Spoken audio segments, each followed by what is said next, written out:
네, 오늘은 제가 특별히 주류 전문가 게스트를 모셨습니다. 여기 계신 한국증류주협회에서 나오신 유성훈 국장님인데요. 자기소개 한번 부탁드리겠습니다. 안녕하십니까. 한국증류주협회 사무차장을 맡고 있는 유성훈입니다. 한국증류주협회가 일단 뭐 하는 곳인지 궁금한데 간단하게 소개 한번 부탁드릴게요.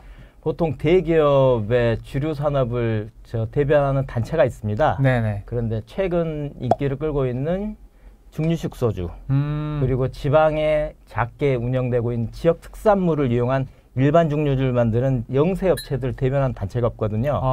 그래서 그런 영세업체들의 목소리를 좀 대변하고 싶어서 최근에 얼마 전에 그 발기인으로 한 20개 업체가 참여했고 조만간에 회원 모집하고 그 관청에 관할 허가를 맡으려고 좀 준비 중에 있습니다. 예. 증류주협회, 사실 요새 증류주 굉장히 트렌드인데 제가 사실 이 시기에 차장님을 모신 이유가 있습니다. 곧 연휴지 않습니까? 예, 예. 추석 연휴. 근데 추석 연휴 하면 생각나는 게 이 전통주인데 전통주도 증류주인가요? 아니죠. 전통주는 다른 개념이죠. 조금 다른 게 완전 제가 다른 사실 개념이죠. 그런 개념이 많이 없어서 그래서 제가 일단 궁금한 건 이 추석 연휴에 술을 굉장히 많이 또 재사용으로도 쓰고 서로 선물도 하고 이러지 않습니까? 그렇죠. 재사용으로 쓰는 술하고 또 선물할 때 쓰는 술, 우리나라에서 뭐가 인기가 있는지가 좀 궁금해서 일단 그것 좀 여쭤볼게요. 그러니까 일제시대 때 가장 대표적인 술이 정종이었어요. 정종. 정종이요? 정종은 일본의 그 사케 브랜드 이름입니다. 그런데 이제 그 제품이 일제시대 끝나고 나서도 이제 그 백화수복이라는 이름으로 최근에는 정종이 이제 적산으로 해가지고 넘어갔거든요. 우리나라 기업으로. 거기서 만든 술이 백화수복입니다. 백화수복 저도 들어봤습니다. 저희 집도 이 술 씁니다. 명절 때 그 백화수복을 예전엔 많이 주고받았어요. 선물로 하고 큰 거 대병짜리들 그 가고 주고 했거든요. 독하던데요, 그거? 그리고 이제 좀 여유가 있는 분들은 이제 양주라고 해가지고 이제 서양술 양주 해가지고 꼬냑, 브랜디 이런 것들이 주류 백화점 그러면 진열이 빡 돼 있습니다. 추석 때. 아니면 뭐 표정만 봐도 행복해 보이시는데요. 그런데 이제 최근에 2000년대 들어와서 우리나라 사람들이 와인을 마시기 시작했어요. 2000년대 이제 프랑스 음식점이라든지 이탈리안 음식점들이 들어와서 그에 같이 와인이 들어왔거든요. 그 와인 문화가. 그쵸. 그래서 그때 이후로부터는 와인이 주로 명절 때 선물 많이 들어가고요. 그래도 여전히 양주, 위스키를 또 선물하신 분들이 있고요. 실례지만 차장님께서는 올해 추석 때 어떤 주류를 선물 받으셨습니까? 저는 위스키를 받았습니다. 위스키 받으셨어요? 하이볼용 위스키로.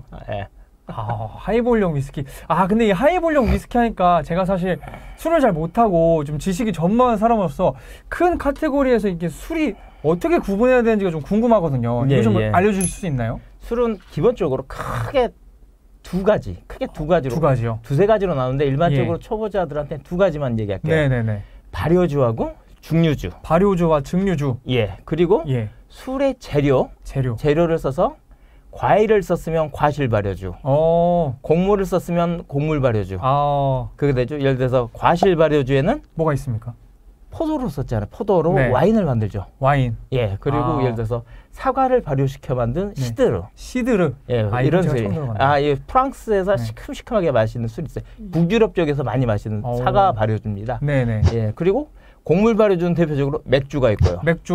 탁주, 막걸리, 우리 그다음에 청주, 약주, 사케 뭐 이런 것들 있잖아요. 그러고 있는데 이제 증류주로 넘어갈게요. 그러면 과실을 발효시켜 증류시킨 술이 있어요. 그게 뭐냐면 브랜디. 이름만 들어봤습니다. 꼬냑. 이건 들어보셨잖아요. 꼬냑 들어봤습니다. 그러니까 과실 증류주. 과실 발효주를 증류시켜 만든 술, 과실 증류주. 다시 곡물 발효진 맥주나 사케나 이런 것들을 증류시켜 만든 소주가 있고요. 그렇죠. 그리고 중국의 백주. 그다음에 전 세계적으로 유명한 위스키가 곡물 증류주군요, 그러면. 그렇죠. 곡물 증류주죠.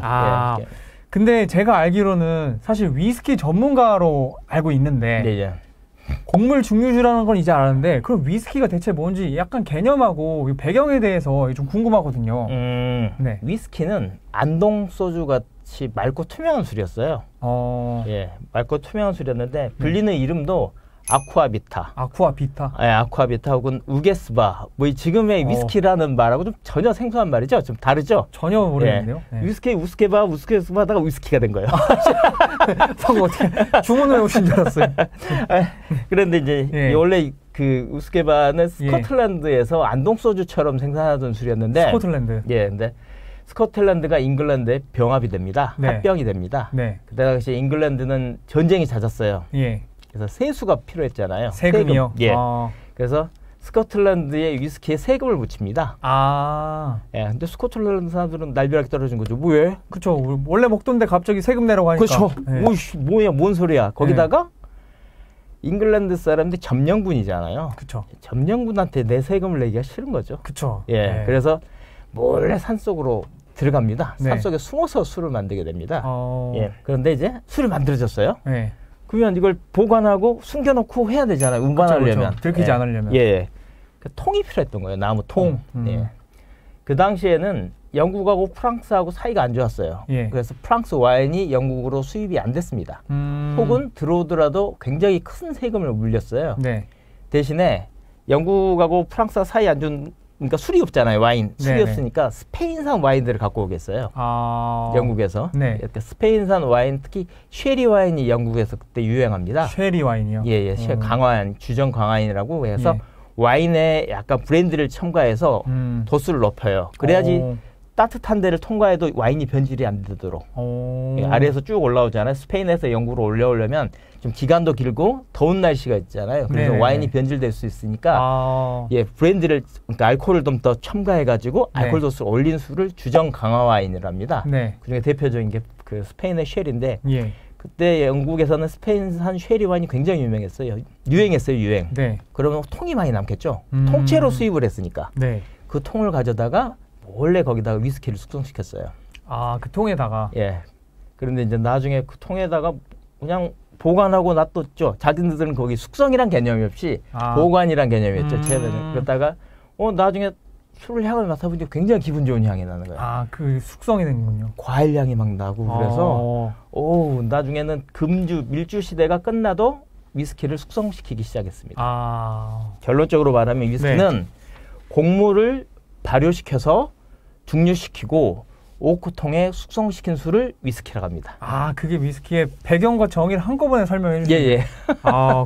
근데 제가 듣기로는 뭐 싱글 몰트다, 블렌디드다 그 위스키 앞에 붙는 수식어가 많잖아요. 예. 사실 위스키도 그런데 그거를 구분하기 힘들더라고요. 그 무슨 차이인 거죠? 크게는 재료의 차이입니다. 재료의 차이인데 예. 위스키를 만드는 첫 번째 재료가 맥주볼입니다. 맥주볼이요? 예. 우리가 처음에 맥주를 발효시켜서 중류시키고 네. 숙성시킨 게 위스키라겠죠. 네.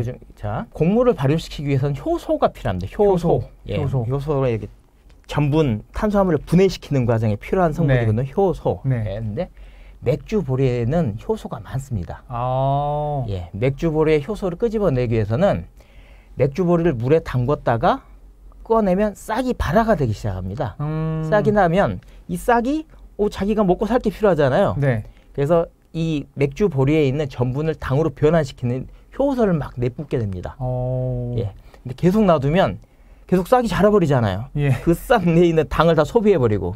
그러네요. 그렇죠? 그래서 더 이상 싹이 자라지 못하도록 건조시켜버립니다. 건조? 예, 말리는 겁니다. 예. 몰트의 정의는 맥주보리를 발화, 건조시킨 걸 몰트로 합니다. 몰트. 그 과정은 몰팅이라고 하고 결과 물이 몰트고 그거를 우리나라 말로는 뭐냐면 엿기름입니다. 엿기름이요? 식혜 만들 때 쓰는 엿기름입니다. 그게 몰트예요? 예. 그런데 우리가 그렇잖아. 근데 우리가 그 하이트에 지금 최근에 새로 나온 하이트질 켈리, 그다음에 롯데 740음료의 클라우드가 이제 올 몰트 비어예요. 그럼 다 몰트. 100% 맥주보리 몰트로만 만든 맥주다라는 뜻이잖아요. 근데 그거를 올 엿기름 비어라면 웃기잖아요. 있어 보이려고 올 몰트. 정확하게 올 몰트 비어입니다. 예. 그래서 그거 100% 몰트를 가지고 한 중류소에서 만든 위스키를 싱글 몰트 위스키라고 합니다. 그래서 싱글 몰트. 예. 그리고 몰트 이외의 곡물 있죠. 옥수수라든지 밀이라든지 이런 그 잡곡을 섞어서 만든 위스키를 그레인 위스키라고 합니다. 그레인. 예. 그걸 한 중류소에서 만든 그레인 위스키는 싱글 그레인 위스키라고 합니다. 지금 조합되기 시작했네요. 예, 그렇죠. 그러니까 싱글 몰트, 싱글 그레인 거기다가 이제 여러 중류소에서 만들어진 몰트 위스키를 섞은 거 있을 거 아니에요. 네. 그렇죠. 그걸 블렌디드 몰트 위스키라고 합니다. 아, 그게 블렌디드구나. 아니요, 템포 더 들어가야 돼요. 자, 그것도 여러 싱글 그레인 위스키에서 만든 원액을 섞은 그레인 위스키가 있을 거 아니에요. 예. 그걸 블렌디드 그레인 위스키라고 합니다. 우리나라가 잘 아는 조니 워커, 발렌타인, 시바스 리갈. 비싼 술들. 저한테 비싼 술들. 아빠 술들? 네, 비싸고 도수 높은 술들. 예. 그 술들이 블렌디드 위스키라고 합니다. 블렌디드 위스키가 전 세계 거의 예전에는 한 10년 전 97%까지 점유율 자유제인데 지금은 이제 한 90% 초반까지 좀 떨어졌어요. 싱글 몰트 위스키가 올라와서. 아, 그래요? 싱글 몰트 위스키가 그러면 이게 최근에 올라왔단 말씀이신데 그 이유가 뭐죠, 그러면? 블렌디드 위스키는 원액 여러 중류소, 최소 뭐 작게는 5군데, 많게는 40군데 중류소의 원액들을 섞은 거예요. 아, 근데 복잡하겠는데요? 평균적인 맛이 나겠죠. 아, 그렇죠. 40군데 여러 군데, 30군데 원액들을 딱 섞으니까 평균적인 맛이 나는 거예요. 네. 예. 근데 싱글 몰트 위스키는 단일 중류소잖아요.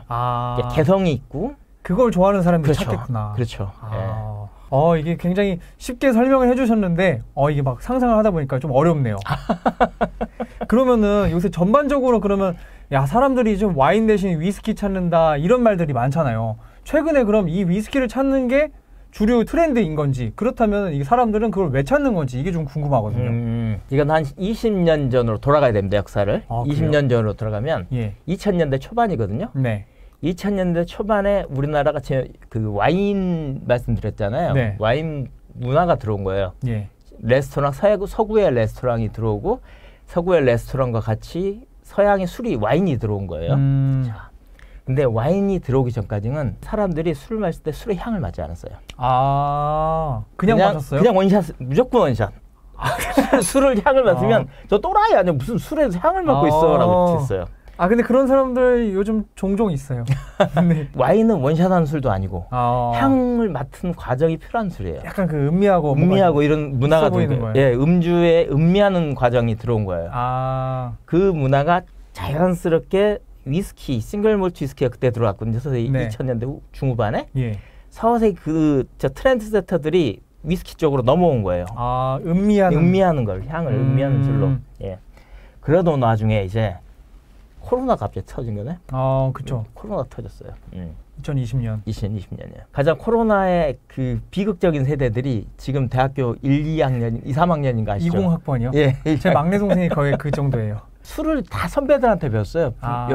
예전에는 대가족 시대라서 부모님들이 다 술을 가르쳤는데 요즘 핵가족 시대고 맞벌이 부부 다 세대라서 학교 선배들한테 술을 배워요. 그쵸. 막 거기 가서 거기 가시고. 그러니까 그래서 대부분 소주를 막 배우는데 소주는 음미한 술이 아니잖아요. 그쵸. 음미하는 술도 아니고 그냥 분위기에 마시고 으쌰으쌰 술 게임하면서 마셨던 때려붓는 술인데 그런 문화를 가르쳐주는 선배가 없었어요.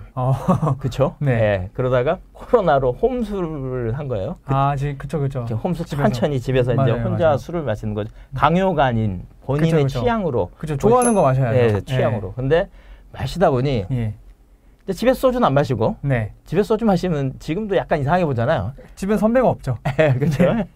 예를 들어서 오랜만에 집에 들어갔는데 어머님이 혼자 소주에다가 안주 하나 넣고 드시고 계신다면 무슨 생각 드세요?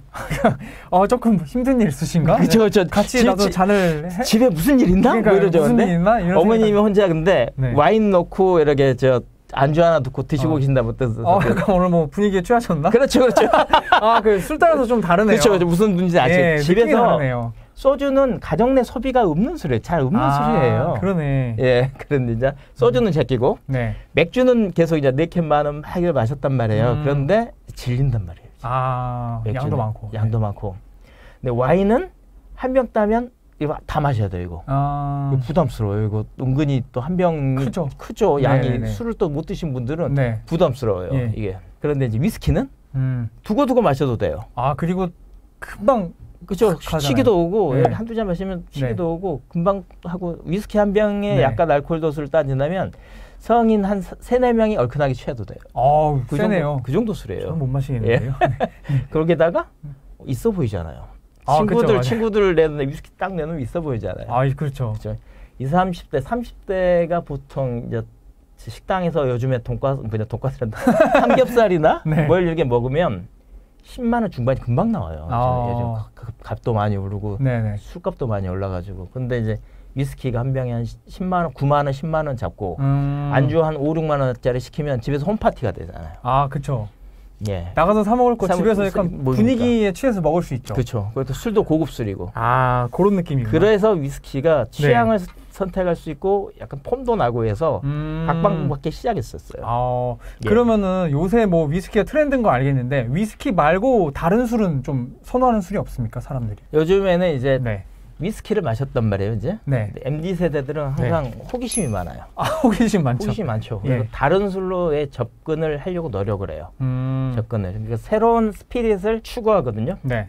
제가 2015년에 예. 마오타이 구이양 지역에서 열린 스피릿 셀렉션이라는 국제주류 품평회 그 심사위원으로 참가했었거든요. 그 어느 나라죠? 원래 그 품평의 주관은 벨기에인데 예.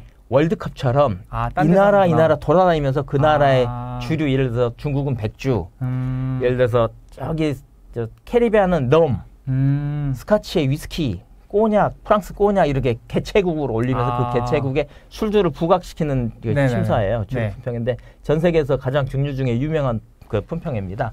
예, 이제 거기에서 이제 그때는 이제 중국 백주들이 또 많이 나왔고 예. 뭐 그런 대회였어요. 아무튼 심사를 하셨는데 예, 심사를 했는데 거기서 네. 누굴 만났냐면 일본 데킬라 협회 회장을 만난 거예요. 데킬라 협회. 예, 이름이 하야시야, 하야시. 왜 그러니까 하야시는 우리 예전에 혹시 모르겠지만 장군 그쵸. 이제 장군 아들 야인 시대, 네, 예, 야인 시대 하야시가 나서 전 국민이 다 아는 이름이야. 하야시는. 네. 물어봤어요. 야, 일본은 데킬라 몇 가지나 들어오냐? 물어봤어요. 그때. 강하게 물어보셨네요. 예, 그랬더니 네. 아마 1000개 넘을 걸 본 거예요. 많은 거죠? 1000가지면 어마어마한 거죠. 웬만한 데킬라 다 들어간 거죠. 예, 근데 우리는 그때 4-5개 들어왔어요. 그렇게 200배네요, 200배. 예, 완전 취향이 일본은 네. 디테일하게 술들을 막 먹어요. 우리는 한 브랜드가 독점하던 시대거든요. 카스. 뭐 이런 예, 독점하는데 일본은 네. 취향이 다양하게 먹어요. 예, 근데 일본의 주류 시장의 60%는 수입 주류를 먹습니다. 40%가 자국 내 주류고 우리도 좀 이제 나중에는 뭐 그렇게 갈 수도 있지만 아직은 네. 이제 모르겠지만 이제 그만큼 데킬라 시장이 굉장히 크고 그랬단 말이에요. 네. 일본이. 근데 어느 날 우리나라도 몇 달 전에 예. 그 레포사도라고 해가지고 1년 미만 숙성술이 있거든요. 레포사도요? 레포사도. 그러니까 등급의 이름입니다. 데킬라의 등급. 예. 브랑코, 레포사도 1년이 안 해요.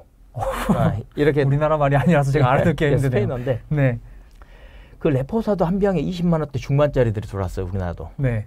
근데 지금 인기를 끌고 있어요. 엄정화 데킬라라고 해가지고. 그래요? 예, 지금 검색해 보시면 나오는데 굉장히 예. 좀 클라스 아주리라고 해가지고 인기가 좀 끌고 있거든요. 그만큼 우리나라도 그런 시대가 된 거예요. 고급 스피릿 외국에 위스키 말고도 다른 주류들도 이제 서서히 관심을 갖게 됐습니다. 사실은. 그러니까 취향이 다양해졌다. 다양해진 거예요. 다양성의 시대가 왔죠. 예를 들어서 지난 5월에 열린 서울 주류 품평이 있었거든요. 국제 서울 주류 품평에 가보면 정말 다양한 스피릿 들어왔어요. 예전에는 이렇게까지 안 들어왔는데 네. 그만큼 이제 다양성의 시대가 왔다고 봅니다. 그러면은 어쨌든 주류업계에 굉장히 오랫동안 몸담아 오신 걸로 알고 있는데 향후에는 이 술 좀 유행 탈 것 같다. 예상을 해보자면 뭐 있습니까? 중류식 소주. 중류식 소주. 우리나라의 중류식 소주. 그러니까 뭐 예를 들면 어떤 제품이 있죠? 안동 소주도 다시 부각될 수도 있고요. 왜냐면 개량을 하다가 아니면 그리고 최근에 네. 그 전통주 하시는 분들이 3종 면허 세트라고 해가지고 3종 면허요? 탁주, 약주, 중류식 소주를 다 냅니다. 면허를. 그래서 다 생산하고 있어요. 예를 들어서 화유 같은 것도 중류식 소주고 일품질로도 중류식 소주긴 한데 이름 다 들어봤어요. 예, 그 제품 외에도 음식은 술하고 같이 가거든요. 사실은. 페어링. 예, 페어링. 우리나라 음식에는 우리나라 술로 가는 게 대충 맞아요. 예, 아무리 제가 전에 말씀드렸던 데킬라니 네. 꼬냑이니 해도 그걸 뭐 우리나라 음식하고는 잘 안 맞잖아요. 김치찌개 꼬냑. 꼬냑 그렇지 애매하잖아요. 네. 그나마 위스키도 원래는 예. 음식하고 안 맞는 술이었어요. 위스키는 그냥 과일 안주에 먹는 술이었고 뭐 그런 술이었는데 최근에 하이볼이 음식하고 처음으로 매칭시킨 대표적인 원래는 위스키가 음식하고 매칭되는 술이 아니었어요. 예. 하이볼이 뜨니까. 예, 제가 예상한 10년 뒤에는 중류식 소주 시장이 굉장히 커질 거예요. 예. 중류주 협회라서 말씀해 주시는 거 아니시죠? 예, 예. 여기 보면 술은 항상 음식하고 같이 가거든요. 예를 들어서 찡따오가 뜨게 된 계기가 뭐냐면 동네 양꼬치집이 많이 생겨서 그래요. 아, 그쵸. 저도 먹어본 적 있어요. 예, 양꼬치가 많이 집 생기니까 거기 찡따오가 많이 들어가는 거예요. 음식하고 항상 술하고 같이 갑니다. 사실 하이볼 시장도 일본 음식 파는 데들이 주도해서 성장하고 있어요. 일본 음식이 성장하니까 하이볼이 성장한 거예요? 찾은 거죠. 아, 그래서 성장한 거구나. 예. 저는 그냥 젊은 사람들이 하이볼 좋아해서 그냥 그게 그래서 성장한 줄 알았어요. 그게 아니라 또 음식하고 또 연관됐습니다. 아, 그렇구나. 예. 마지막으로 그러면 혹시 술과 관련된 혹시 뭐 재미난 에피소드 하나 풀어주실 거 없습니까? 위스키는 곡물을 발효, 증류, 숙성시켜야 된다 그랬잖아요. 네네네. 예. 오크통에. 예. 일본하고 미국은 명확하게 숙성 규정이 없습니다. 물론 이제 스트레이트 버번이라고 2년 이상 스트레이트 버번의 경우만 2년 이상 숙성시켜야 된다는 규정이 있지만 아메리칸 위스키나 뭐 이런 것들은 없어요. 일본 자기 마음대로. 예, 그래서 오크통을 이렇게다가 위에서 아래로 구멍을 뚫어요. 여기서 붓고 여기서 꺼내도 위스키입니다. 바로 꺼내도. 통과시켜도 위스키입니다. 왜냐하면 좀 이상한데요? 1초만 해도 위스키니까 그런 식으로 규정이 없어요. 그럼 저도 위스키 만들 수 있겠네요. 그렇죠. 그리고 우리나라 같은 경우 1년, 스코틀랜드하고 몇 군데가 3년인데 스코틀랜드가 주도해서 3년을 만들었어요. 3년. 스카치 위스키. 예, 스카치 위스키 3년을 만들었는데 만들게 된 계기가 예전에는 논란이 있었어요. 어떤 게요? 위스키를 숙성시켜야 되냐 말아야 되냐. 안 시킨 것도 위스키였는데 왜 갑자기 숙성을 시켜야 되냐 서로 싸우고. 왜냐하면 돈 있는 데들은 오크통을 사 숙성을 시키지만 돈이 없는 업자는 오크통을 살 수 없으니까 그냥 팔았단 말이에요. 근데 이거 위스키로 하려니까 숙성을 시켜야 된다. 억울하잖아요. 자기는 이제까지 그렇게 팔았는데. 그래서 굉장히 논란이 있었거든요. 근데 1차 세계대 당시에 그 영국의 재무장관이었던 데이비드 로이즈 조지라는 사람이 있었어요. 그 사람이 청교도적인 성향을 가진 사람이었어요. 약간 금욕적인 이런 거요? 네. 술은 독일의 유보트보다 위험하다. 더 해로운 존재다. 정말 술을 정말 싫어했어요. 먹지 마라. 그렇죠. 아예 술을 못 먹게 하고 싶었던 거야, 이 사람. 그래서 이 사람이 스카치 위스키는 최소 3년 이상 숙성을 시켜야 된다. 그냥 법으로 만들어버려. 법으로 강하게 해서. 그럼 이제 돈 없는 영세업자들은 술 못 만들 거 아니에요. 3년 어떻게 3년 또 기다려서 내보내야 할 거 아니에요. 돈이 안 도는데. 예, 그래서 아예 그냥 못 먹게 하려고 3년 딱 못을 박았어요. 3년을 강제적으로 술을 숙성을 시켜야 되니까 술의 퀄리티가 확 좋아진 거예요.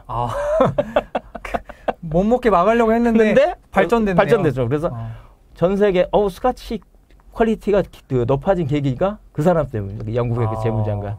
이게 참 사람 일은 알 수가 없는 거 같네. 저도 위스키 만들 수 있을 것 같은데. 도전해보세요. 차장님, 제가 마지막으로 궁금한 게 하나 있는데 그 박재범 원소주 이런 거 굉장히 조금 붐이었잖아요. 근데 그게 사실 연예인들도 이렇게 부업으로 술 내는 게 가능한가요? 부업으로가 아니라 이제 상표권이겠죠, 상표권. 연예인들이 상표권을 얻어서 이렇게 술을 내는 게 가능하다는 말씀이신 거죠? 그렇죠. 뭐 상표니까요, 상표. 그래서 그 제조업체하고 협업을 해가지고 뭐 예를 들어서 대표님 영탁 탁주가 있었고, 그렇죠.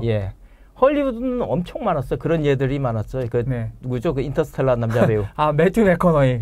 같이 뭐 법원에 참여하고 연예인들은 자기 이름을 해가지고 협업하는 경우가 많죠. 최근에 뭐 김보성 씨의 의리소주, 뭐 김민종 씨의 하늘 아래서 뭐 이런 제품도 있고 다양하게 지금 협업하고 있습니다. 이게. 그렇구나. 근데 저는 개인적으로 오늘 술을 못하는 사람이 이제 술에 대해서 지식을 배운 것 같아서 굉장히 좀 의미 있는 시간이었는데 어떠셨어요? 오늘 소감 간단하게 한 말씀 굉장히 부탁드릴게요. 편하고 좀 되게 편하게 대주셔가지고 다행입니다. 쉽게 했습니다. 나중에 다행입니다. 술 먹으면 삼아야죠. 감사합니다. 오늘 출연해 주셔서 너무 감사합니다. 알겠습니다. 감사합니다.